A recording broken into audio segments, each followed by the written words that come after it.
समीचीन विकल्पों का सम्यक समाधान। सुनिए परम पूज्य श्रमण श्री सुप्रभ सागर जी महाराज के मुखारबिंद से YouTube चैनल सुप्रभ उवाच पर। शुभाशीष परम पूज्य श्रमणाचार्य 108 श्री विशुद्ध सागर जी महाराज। सानिध्य श्रमण सुप्रभ सागर जी महाराज, श्रमण प्रणत सागर जी महाराज। पुण्यार्जक राजीव जैन, रूपल जैन, आर्जव, आर्या, आरू जैन एवं समस्त सौरया परिवार, मडावरा, उत्तर प्रदेश। ओम नमः सदेभ्य। नमो नमः सत्हितंकराय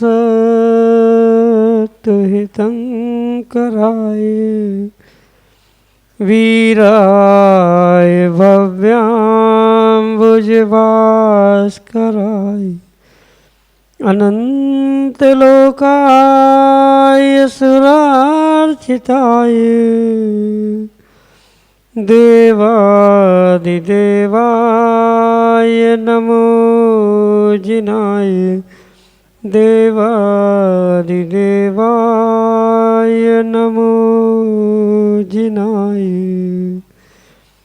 पंच प्रविष्टि भगवान की परम पूज्य आचार्य भगवंत गुरुवर विशुद्ध सागर जी मुनि महाराज की, परम पूज्य मुनि श्री सुप्रभ सागर जी महाराज की, 3 कम 9 करोड़ महामुनि राजाओं की समीचीन विकल्पों का सम्यक समाधान।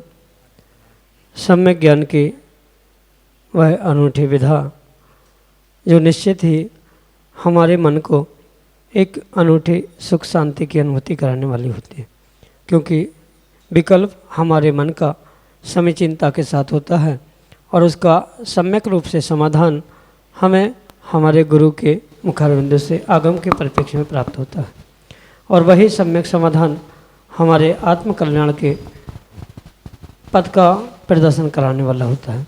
परम पूज्य आचार्य भगवंत गुरुवर विशुद्ध सागर जी महाराज के मंगल सुभाषित से परम पूज्य मुनि श्री सुप्रभ सागर जी महाराज द्वारा आपको वह अनूठी विधा प्रदान की जा रही है, जिसके माध्यम से आप अपने मन के विकल्प को समीचीनता के साथ परम पूज्य मनुष्य तक प्रेषित करने का पुरुषार्थ करें और उसका सम्यक रूप से समाधान प्राप्त करके कल्याण का पथ प्राप्त करें। प्रारंभ करते हैं आज का सम्यक समाधान और आज के पहले विकल्प के लिए चेतन प्रकाश जैन मुंबई महाराष्ट्र से महाराज के चरणों में बारंबार नमस्तु करते हुए अपना समीचीन प्रश्न रख रहे हैं कि गुरुदेव सुबह हम आरंभ सारंभ का त्याग करके और मंदिर जी जाते हैं, अभिषेक विधि शुद्ध भाव से करते हैं और जब अभिषेक के शांति धारा का समय हो उस समय कोई आकर यह खबर दे कि आपके किसी परिजन के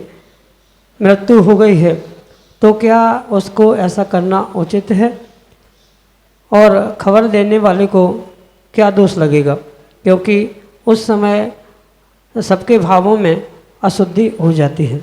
हमारे समीचीन विकल्प का सम्यक समाधान करने की अनुकंपा करें। नमोस्तु महाराज जी, नमोस्तु।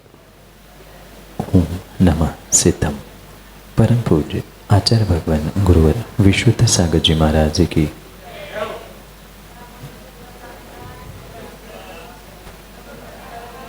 ये सत्य है कि व्यक्ति को कब, कहाँ, क्या, किस समय में बोलना, ये विवेक सीखना बहुत आवश्यक। भले ही कितनी ही सत्य बात क्यों ना हो, पर वह किस स्थान पर किस समय पे बोलनी चाहिए, ये विवेक अगर व्यक्ति के पास नहीं है तो वह विवेक शून्य व्यक्ति अच्छे कार्यों में और अच्छे स्थानों में विघ्न करते हुए कहीं ना कहीं अपने जीवन में पाप कर्म को आश्रित अवश्य ही करता है। क्योंकि श्रावकों के लिए मुख्यतः से यही कार्य कहा है कि क्रिया के साथ साथ उसके पास विवेक होना आवश्यक है। विवेक व्यक्ति को यही सिखाता है कि किस समय पे क्या करना चाहिए, किस समय पे क्या नहीं करना चाहिए, ये समझते हुए ही उसका निर्णय करना परम आवश्यक होता है। इसलिए ये सत्य समझे, अगर कोई जीव ऐसा कार्य करता है, मतलब आप धार्मिक कार्य करते हुए वो आकर कोई घर गृहस्थी की बातों को सुनाता है या किसी सूतक पातक की घटना को वहाँ पर सुनाता है, तो नियम से उसे दोष लगेगा, क्योंकि उसके निमित्त से जो भी वहाँ परिणामों की अशुद्धि हुई है, जो व्यक्ति सूतक पातक से ग्रसित हो ही गया था, उसके निमित्त से वहाँ पर अपने आप से ही अशुद्धि हो रही, क्योंकि जब तक पता नहीं है तब तक उस व्यक्ति को भी सूतक नहीं था, पर सबके सामने बता दिया, वह अभिषेक कर रहा था या शांति धारा कर रहा था, वहाँ भी अशुद्धि हो गई, भावों की भी अशुद्धि हो गई। तो भावों की अशुद्धि बनने के लिए वो बुद्धिपूर्वक अविवेक से निमित्त बन रहा था, इसलिए वो कुछ अंशों में पाप का या दोष का भागी अवश्य ही हो सकता है। पर उन बातों को सुनते हुए हमें कितना विकल्प करना है, कितना नहीं करना है, ये हमारा विकल्प होता है। पर स्वाभाविक सी बात ये समझ में आती है कि जब कर रहे हैं कम से कम इतना धीरज रखते कि अभिषेक शांति द्वारा हो जाते, फिर कभी एकांत में कान में आकर व्यक्ति से कहते, पर वही सबके सामने कहना, सबके परिणाम खराब हो रहे हैं, वहाँ भी पता चलने से अशुद्धि होने की या शांति धारा भी बीच में रोकने की स्थिति आ सकती है, तो वो उसका वह विवेक शून्य कार्य किसी भी प्रकार से उचित नहीं है। यही आपके लिए सम्यक समझ। अरिहंत विहार कॉलोनी विदिशा मध्य प्रदेश से सुमत कुमार जैन महाराज श्री के चरणों में बारंबार नमस्ते करते हुए अपना प्रश्न कर रहे हैं कि महाराज श्री अष्टमी और चतुर्दशी को पर्व क्यों मानते हैं। हमारे समीचीन विकल्प का सम्यक समाधान करने के अनुकंपा कर रहे हैं। नमोस्तु महाराज जी, नमोस्तु। आगम में दो प्रकार के पर्वों का व्याख्यान मिलता है, एक त्रैकालिक पर्व और एक नैमित्तिक पर्व। जो किसी निमित्त विशेष से प्राप्त होते हैं वो नैमित्तिक पर्व होते हैं, जैसे महावीर जयंती, दीपावली आदि, ये नैमित्तिक पर्व है। और इसके अलावा जो बिना किसी निमित्त से ही पर्व के रूप में स्वीकार किए जाते हैं उन्हें त्रैकालिक पर्व कहा जाता है। जैसे अष्टानिका है, तीनों काल की अष्टानिका अपने आप में एक स्वयं सिद्ध त्रैकालिक मुहूर्त है। और अष्टानिका के साथ साथ महीने के जो दो विशेष तिथियां आती है, अष्टमी चतुर्दशी शुक्ल पक्ष की, ऐसे ही कृष्ण पक्ष की दो तिथियां अष्टमी चतुर्दशी, इनको शाश्वत पर्व के रूप में स्वीकार किया जाता है। उसके पीछे कोई पर्व का कारण नहीं है, उसके पीछे मुख्यतः से शरीर विज्ञान और वीतराग विज्ञान से तारतम्यता रखते हुए आचार्य भगवंतों ने ये कहा है कि इन दिनों में, मतलब अष्टमी चतुर्दशी और इनके आगे पीछे के एक दो दिनों में जीव के भावों में कुछ विशेष बदलाव होता है, या ऐसा कह दो जीव के भावों की परिणति कुछ बदलते हुए देखने में आती। जैसे उपादान शक्ति कितनी भी मजबूत होने पर भी निमित्त नैमित्तिक संबंध की अपेक्षा से जीवों में या अन्य भी स्थानों में बदलाव दिखता है। जैसे समुद्र में अष्टमी चतुर्दशी के दिनों में या शुक्ल कृष्ण पक्ष आदि के निमित्त से जो ज्वार भाटे आते हैं, पानी का कम होना बढ़ना देखना जाता है चंद्रमा की कलाओं के हिसाब से। ऐसे ही सूर्य चंद्रमा आदि के निमित्त से जो ये तिथियां आती है, इन दिनों में जीव के भाव विशेष करके विकृत होने की संभावना होती। और इन्हीं दिनों में अगर भोजन कम करते हुए, व्रत करते हुए, पर्व करते हुए, भगवान की आराधना पूजन करते हुए अगर विशेष धर्म के प्रति रुझान बढ़ाते हुए श्रावक पुरुषार्थ करता है या साधु भी पुरुषार्थ करता है, तो वह उसे धर्म से जोड़ने के लिए, अपने आत्मा से जोड़ने के लिए निमित्त बनता है। ये एक मुख्य कारण अष्टमी चतुर्दशी को पर्व मानने का। इन दिनों में उपवास, प्रोषदोपवास, एकासन, रस त्याग आदि त्याग तपस्या करने का, पूजा पाठ विधान आदि करने का विधान आगम ग्रंथों में प्राप्त होता है। ये त्रैकालिक शाश्वत पर्व है। साथ में भावों की किसी प्रकार से जो होने वाला बदलाव है भावों में, परिणामों में, ये इन दिनों में विशेष करके देखने में आता है। यही मुख्य कारण इसे शाश्वत पर्व मानने का है। यही आपके लिए सम्यक समझ। बाल ब्रह्मचारिणी ज्योति जी संघर्ष आचार्य विशेष सागर जी महाराज अगले समीचीन विकल्प। दुई मुनिश्री के चरणों में पावन नमोस्तु नमोस्तु नमोस्तु। मुनिश्री स्वाध्याय चल रहा था, उस समय हमारी शंका थी कि जो नरक की रचना है, जैसे हमारे मध्यलोक की रचना है, वृक्ष हैं, नदी तालाब हैं, तो क्या वहाँ पर भी स्थायी रचना होती है या फिर विक्रिया के द्वारा रचना होती है। नमोस्तु महाराज श्री। जो नरकों की व्यवस्था है, नरकों की व्यवस्थाओं में कुछ व्यवस्थाएं तो स्थिर है और कुछ व्यवस्थाएं विक्रिया से होती। अधिकांश जो वहाँ दुख देने के निमित्त रूप साधन प्राप्त होते हैं वे लगभग विक्रिया से ही प्राप्त होते, क्योंकि जब तक जीव का दूसरे जीव के प्रति प्रतिशोध लेने का भाव उत्पन्न नहीं होगा तब तक वो दूसरे जीव को त्रसित पीड़ित क्यों करेगा, क्यों दुख देगा। जो स्वयं से ही स्वभाव से वहाँ की जैसी कुछ वस्तुएं हैं, जैसे नरकों की मिट्टी तो विक्रिया से नहीं बनी है, वो मिट्टी तो शाश्वत ही है, उसका स्वभाव जो दुर्गंधमयी है ये भी स्वभाव से ही प्राप्त होता है, वहाँ कोई विक्रिया नहीं है। जैसे कुछ वृक्ष है जो आसीपत्र जैसे है, बैठते ही हाथ पैर तोड़ना, वो वहाँ कहीं ना कहीं उस जीव का प्रतिशोध या बदला लेने के लिए वो जीव ऐसा पुरुषार्थ कर रहा है।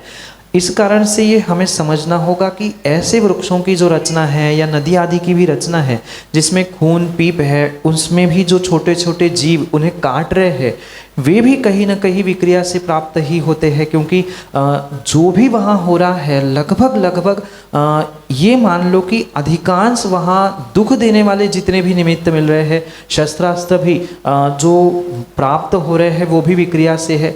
जो जमीन पर शस्त्रास्त्र जैसी अनुभूति हो रही है वो भिन्न विषय है, पर जो शस्त्रास्त्र बन रहे हैं या कढ़ाई बनाई जा रही है, अग्नि बनाई जा रही है, वहाँ तो कोई अग्नि है नहीं है, कढ़ाई नहीं है, पर ये सब कुछ जो कुछ भी किया जा रहा है ये पूर्ण रूप से विक्रिया से ही होता है। पर इसके अलावा भी कुछ एक ऐसी वस्तुएं हैं, कुछ एक ऐसे स्थान हैं जो स्वयं सिद्ध है या जिसे हम स्थिर कह सकते हैं, स्वभाव से है। मिट्टी है, कुछ ऐसे वृक्ष है, कुछ वहाँ की जो व्यवस्था नदी आदियों की है वो भी कुछ स्थिर है। पर जिसमें वैतरणी जैसी नदी है जो खून पीप से भर जाती है, वहाँ खून कैसे बना? स्वभाव से तो खून होगा नहीं, वो विक्रिया से बना है। उसमें बने हुए जीव विक्रिया से बने हुए हैं, क्योंकि नदी बनाने के लिए पहले से कोई खोदने की आवश्यकता नहीं है। जहाँ से वो खून बहाने लग जाएंगे या पीप बहने लग जाए वो अपने आप नदी बन गई, और वो कोई किलोमीटर भर की नहीं है। जो व्यक्ति वहाँ भ्रमित जिनको करना है, जिनको फंसाना है, उतने के लिए उन्होंने वो दृश्य बना लिया। वो वहाँ जैसे डूबता है समझ में आता है। तो ये सब कुछ अधिकांश रूप से विक्रिया से होता है। उसका बहुत अच्छा विस्तार हमारे आगम ग्रंथों में आचार्यों ने किया है कि वहाँ क्या स्थिर है। जैसे वहाँ के बिल है, बिल स्थिर है, बिल वहाँ विक्रिया से नहीं होते, वो नहीं बदलते हैं। तो ऐसे कई सारे विषय है, पर विस्तार से उनका व्याख्यान करना संभव नहीं है। और डिटेल उसका नाम, मतलब कौन से वृक्ष स्थिर है, वहाँ और क्या व्यवस्था स्थिर है, उसे आगम ग्रंथों से ही प्रत्यक्ष प्रमाण से ही देखकर जाना जा सकता है। पर इतना अवश्य है कि कुछ एक व्यवस्थाएं स्थिर है, अधिकांश व्यवस्थाएं जो दुख देने के लिए विशेष निमित्त बनती है वे जीवों के पूर्व कर्म के नियोग से प्राप्त होने के कारण से विक्रिया से ही सिद्ध होती है। यही आपके लिए सम्यक समझ। डॉक्टर चंदन संतोष साहब, सोलापुर, महाराष्ट्र से अगले समीचीन विकल्प। मुनिद्वयं के चरणों में बारंबार नमोस्तु नमोस्तु नमोस्तु। महाराज जी, कोई भजन में आता है कि कर्म बड़ा बलवान बाबा, कोई न बच पाएगा। महाराज जी, भगवान आदिनाथ जी, पार्श्वनाथ जी और अनेकों मुनियों को भी कर्म ने नहीं छोड़ा। तो मेरी एक जिज्ञासा है कि हम श्रावक का, हमारे जैसे अज्ञान शिष्यों का क्या कर्तव्य होना चाहिए कि उनको स्वास्थ्य लाभ हो। नमोस्तु नमोस्तु नमोस्तु। जब कभी निर्ग्रंथ मुनिराज आदि पे उपसर्ग आते हैं या कर्म के निमित्त से कुछ विपरीतता उनके जीवन में स्वास्थ्य आदि के निमित्त से होती है, ऐसे समय में सबसे पहला कार्य एक श्रावक, एक भक्त, एक शिष्य का होता है कि शीघ्रता से उनको स्वास्थ्य लाभ मिले, ये भावना उन्हें भानी चाहिए। किसी की भावना भाने से या मात्र दूर से जापादी करने से स्वास्थ्य लाभ मिले अथवा ना मिले, पर कई बार ऐसा होता है कि भावनाओं की ऐसी विशेष शक्ति होती है कि उसके संप्रेषण से भी व्यक्ति का या अपने इष्ट का स्वास्थ्य लाभ होने की संभावना होती है। इसलिए पहली बात तो यही है, सर्वोत्कृष्ट बात तो यही है कि सबसे पहले हम पास में पहुँचे, क्या स्थिति है समझे, उनकी सेवा वैयावृत्ति किस प्रकार से एक श्रावक एक भक्त शिष्य कर सकता है ये समझे और पुरुषार्थ करे कि प्रत्यक्ष उनकी सेवा में हम उपलब्ध हो। माना कि किन्हीं कारणों से श्रावक या भक्त वहाँ पहुँच नहीं पा रहा है, तो कम से कम दूर रहते हुए भी ये निर्णय करे, ये सोचे कि हम कैसे अपनी भावनाओं को संप्रेषित करने का प्रयास करें। इसका मतलब ये भी नहीं है, क्योंकि आजकल बहुत सारे लोग ये सोचते हैं कि वीडियो कॉल में हम 4 बार पूछ लेंगे सुबह शाम कि महाराज कैसे हो, मैं कुछ करूँ क्या, रत्नंत्र में सुधार है क्या, स्वास्थ्य ठीक है क्या। ये दूर से फ़ोन से पूछने से स्वास्थ्य लाभ नहीं मिलेगा, अभी तो उससे आप महाराज को अधिक परेशान ही कर रहे हो।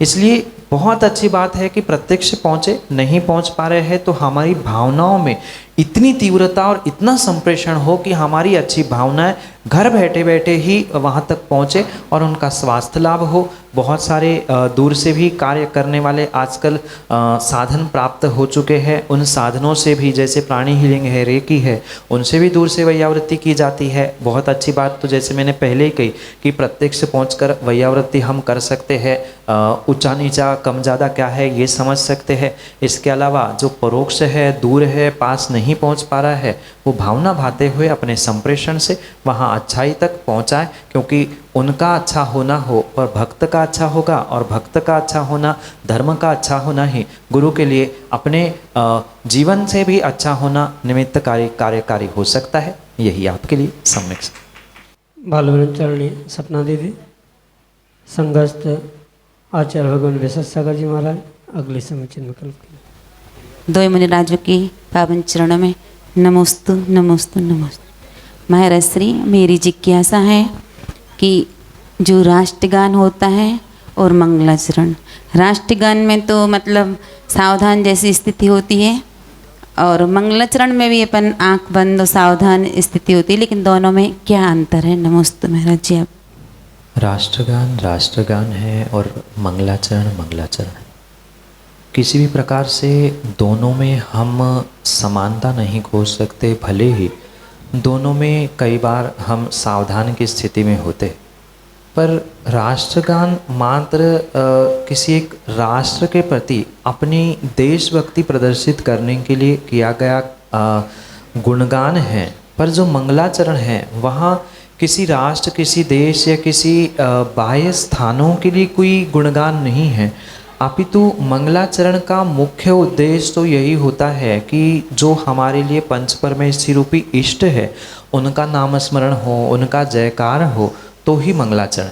आजकल जो फिल्मी धुन पर मात्र भजन गा लेना, इधर उधर की बातें करके चले जाना, ये किसी भी प्रकार से मंगलाचरण का स्वरूप नहीं है। अब ये तो बहुत अच्छे से आपने पढ़ा है और पढ़ाया भी होगा कई बार कि जो पापों को गलाता है, पुण्य को लाता है, वही मंगल।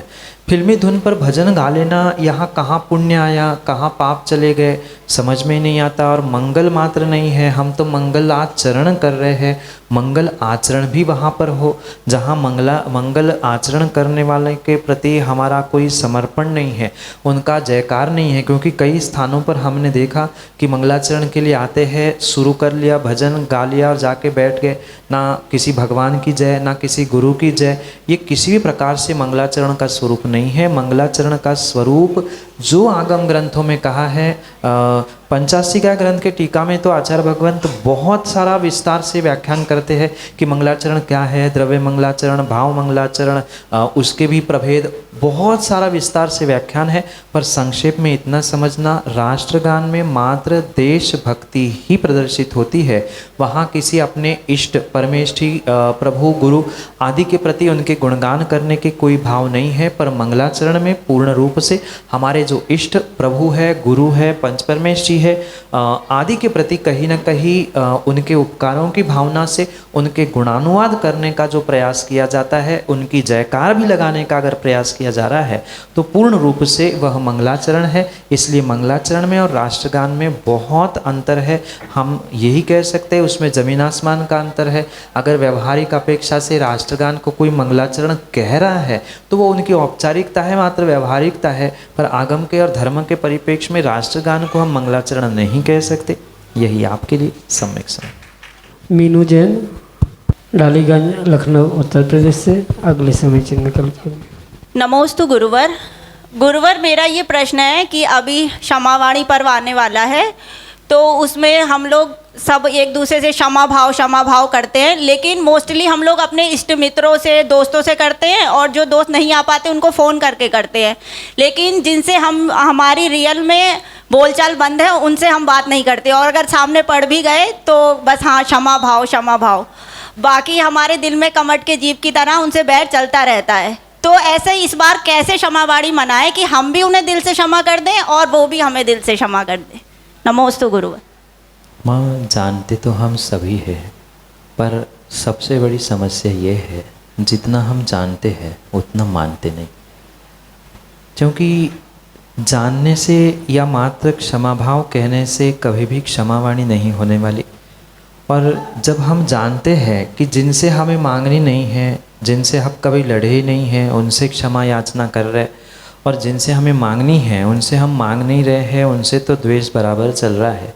जब ये बात हम जान ही रहे हैं तो उसे मान ले, सीधी सी बात है। अगर जो हम जान रहे हैं वो मान लेंगे तो शब्दों की क्षमावाणी चरितार्थ हो जाएगी, जीवन में उतर जाएगी, और जीवन में अवश्य ही बदलाव होने की संभावना है। इसलिए जो आज मात्र क्षमा वाणी में रह चुकी है, वह क्षमा वाणी अगर हृदय में पहुंच जाएगी तो अपने आप ही उस व्यक्ति के प्रति क्षमा भाव प्रकट होंगे। और जब तक क्षमा भाव हृदय से प्रकट नहीं हो पा रहे हैं उतना तब तक बाहर का कितना ही ढोंग व्यक्ति कर ले, चाहे सॉरी कह दे, क्षमा वा कह दे, तस्मिच्छामि दुक्कडम कह दे, शब्द कुछ भी क्यों ना हो, पर हृदय से जब तक भाव के उद्गार नहीं निकल पा रहे हैं तब तक शब्दों के कोई भी मायने हो ही नहीं सकते। इसलिए इस वर्ष शब्दों की नहीं, वाणी की नहीं, अपितु क्षमा धारण करते हुए ही क्षमा वाणी को प्राप्त करने का या क्षमा वाणी मनाने का प्रयास करना चाहिए।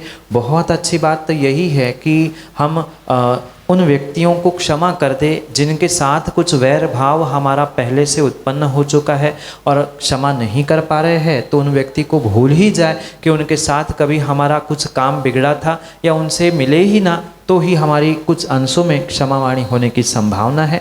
इसलिए क्षमावाणी मात्र शब्दों की नहीं, जो हम जानते हैं दूसरों को ज्ञान देने के लिए कहते हैं, वही अगर ज्ञान हम अपने लिए दे, वही हमारे क्रिया में आए, जो जानते हैं वो मानने का प्रयास करें, तो वास्तव में हमारी इस वर्ष की भी क्षमावाणी सार्थक होगी। क्षमावाणी मात्र शब्दों की नहीं, हृदयों की होनी चाहिए। यही आपके लिए सम्यक समझ।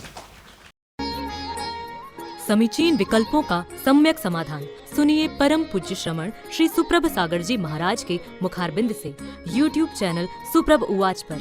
शुभाशीष परम पूज्य श्रमणाचार्य 108 श्री विशुद्ध सागर जी महाराज, सानिध्य श्रमण सुप्रभ सागर जी महाराज, श्रमण प्रणत सागर जी महाराज, पुण्यार्जक राजीव जैन, रूपल जैन, आर्जव, आर्या, आरू जैन एवं समस्त सौरया परिवार, मडावरा, उत्तर प्रदेश।